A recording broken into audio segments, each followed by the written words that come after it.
Hello दोस्तों, कैसे हैं आप सब। आप सबों का स्वागत है हमारे यूट्यूब चैनल अपना विद्यालय 501 पर। आज हम आप लोगों के लिए बहुत ही इम्पोर्टेंट इतिहास के कुछ प्रश्नों को लेकर आए हैं। आज हम प्राचीन इतिहास से बहुत सारे ज़रूरी टॉपिक को आप लोगों के लिए नोट किए हैं। इससे बहुत फ़ायदा होगा, हम वादा करते हैं। प्रश्न इससे बाहर नहीं आते हैं। चलिए हम देखते हैं प्राचीन इतिहास। इससे पहले वीडियो अगर आप लोगों को अच्छा लगे तो वीडियो को शेयर कीजिए, पढ़िए, सब्सक्राइब कीजिए, सपोर्ट कीजिए। चलिए हम देखते हैं प्राचीन इतिहास में। अगर हम बात करें प्राचीन इतिहास में, तो भारत का सबसे प्राचीन धर्म ग्रंथ जो है वह वेद है। वेद की जो रचना किए थे वह कृष्ण द्वैपायन वेद व्यास को इसके रचनाकार माना जाता है। वेद कुल 4 हैं: ऋग्वेद, यजुर्वेद, सामवेद और अथर्ववेद। ऋग्वेद में 10 मंडल की चर्चा की गई है। ऋग्वेद में कितने मंडल हैं? 10 मंडल हैं और 1028 सूक्त है। याद रखिएगा, यहाँ से प्रश्न बनते हैं कि ऋग्वेद में कितने सूक्त हैं, तो 1028 सूक्त हैं। 10,462 ऋचाएँ हैं। ऋचाओं की कुल संख्या है 10,462। ऋचाओं को पढ़ने वाले जो ऋषि होते हैं उनको होत्री कहा जाता है। ऋचाओं को पढ़ने वाले जो ऋषि होते हैं उन्हें होत्री कहा जाता है। और ऋग्वेद के 9वें मंडल में देवता सोम की चर्चा है। ऋग्वेद के 9वें मंडल में सोम की चर्चा है और तीसरे मंडल में गायत्री मंत्र की चर्चा है, जो सूर्य और सावित्री के लिए दिया गया है। 8वें मंडल में खील की चर्चा है और 10वें मंडल में पुरुष सूक्त की चर्चा है। अगर हम पुरुष सूक्त की बात करें तो 4 वर्ण बने हैं: ब्राह्मण, क्षत्रिय, वैश्य और शूद्र, जो आप स्क्रीन पर देख भी रहे हैं। ब्राह्मण, क्षत्रिय, वैश्य और शूद्र। ऐसा माना जाता है, ऐसा वेदों में कहा गया है कि ब्राह्मण ब्रह्मा के मुख से, क्षत्रिय ब्रह्मा के भुजा से, वैश्य उनकी जांघों से और शूद्र चरणों से उनकी उत्पत्ति हुई। इस ऋग्वेद में इंद्र के लिए कुल 250 ऋचाओं छोड़ा गया है। इंद्र के लिए 250 और अग्नि के लिए 200 ऋचाएं। अगला वेद है यजुर्वेद। ऋग्वेद के बाद यजुर्वेद। इसके पाठ्यकर्ता को अथर्व कहते हैं। क्या कहते हैं? अथर्व कहते हैं। गद्य और पद्य दोनों में यह वेद है, गद्य और पद्य में। अगला है सामवेद और इसके जो पाठ्यकर्ता हैं उसके उधात्री कहते हैं। उधात्री कहते हैं। और भारतीय संगीत का जनक भी हम सामवेद को ही कहते हैं। भारतीय संगीत का जनक किसे कहते हैं? सामवेद को कहते हैं। अगला है अथर्ववेद।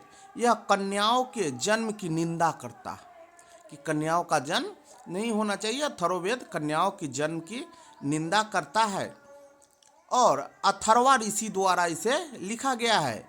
इसमें प्रजापति की 2 पुत्रियां सभा और समिति की चर्चा की गई। अगला हम देखते हैं पुराण। पुराणों में सबसे प्राचीन अगर कोई पुराण है तो वह है मत्स्य पुराण।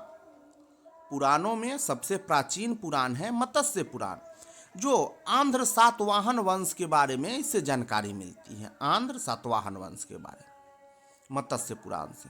अगला है हीनयान का प्रमुख ग्रंथ है जो बौद्ध धर्म से संबंधित है। इसका नाम है कथावस्तु। राजतरंगिणी कल्हण द्वारा लिखा गया, जो कश्मीर के इतिहास की चर्चा करता है। यह सब पुस्तक प्राचीन काल की है। अगला है चचनामा, जो अली अहमद के द्वारा लिखा गया है। चचनामा अष्टाध्यायी पाणिनि के द्वारा लिखा गया है। इसी क्रम में आगे हम कुछ यूनानी रोमन लेखक की भी चर्चा देखते हैं। यूनानी रोमन लेखक में ईरान का राजवैद्य था, नाम था टेसियस। यह ईरान का था। प्रश्न यहाँ से आते हैं, टेसियस किस देश का राजवैद्य था? तो यह ईरान का था। इतिहास के पिता सभी लोग जानते हैं कि हम हेरोडोटस को इतिहास का पिता कहते हैं और हिस्टोरिका पुस्तक इन्हीं के द्वारा लिखा गया है। हिस्टोरिका पुस्तक पुस्तक। भारत और फारस के बीच संबंध के बारे में इसमें चर्चा है। हिस्टोरिका में भारत और फारस के बारे में बहुत ही अच्छी पुस्तक है, इसके बारे में आप लोग याद रखिएगा, यहाँ से भी प्रश्न बनता। अगला है मेगास्थनीज। अगर हम बात करें मेगास्थनीज की तो यह सेल्यूकस निकेटर का राजदूत था। किसका राजदूत था? सेल्यूकस निकेटर का राजदूत बनकर चंद्रगुप्त मौर्य के दरबार में आया था और यह इंडिका नाम का पुस्तक लिखा था। मेगास्थनीज कौन सा पुस्तक लिखा? इंडिका नाम का पुस्तक लिखा था।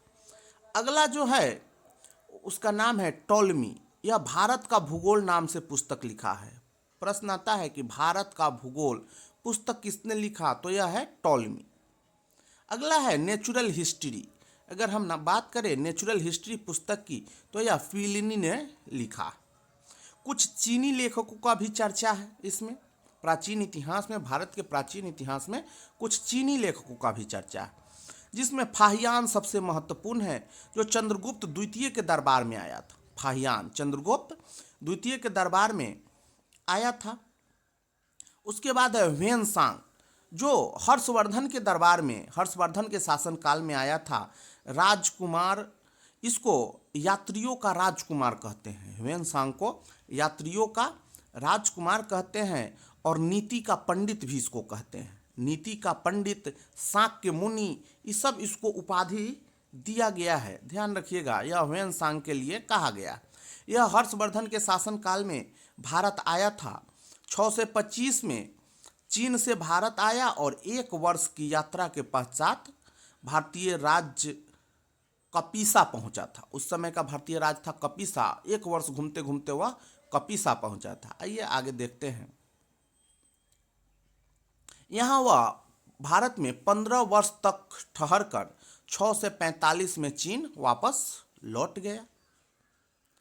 वह बिहार में नालंदा विश्वविद्यालय में अध्ययन करने और बौद्ध धर्म के ग्रंथों को एकत्र कर ले जाने के लिए आया था। इसका भ्रमण जो है वह सीयूकी नाम के प्रसिद्ध पुस्तक, सीयूकी नाम से प्रसिद्ध है। उस समय नालंदा विश्वविद्यालय के जो कुलपति थे वह शिलभद्र जी थे। कौन थे? शिलभद्र जी थे। नालंदा विश्वविद्यालय के कुलपति शिलभद्र थे। अगला कुछ अरबी लेखकों की भी चर्चा है। अरबी लेखक अल-बिरूनी, जो सबसे फेमस लेखक थे अरबी में, अल-बिरूनी, यह मोहम्मद गजनी के साथ भारत आए थे। यहाँ से भी प्रश्न आए हैं कई बार कि अल-बिरूनी किन के साथ भारत आया था? तो यह मोहम्मद गजनवी के साथ भारत आया था।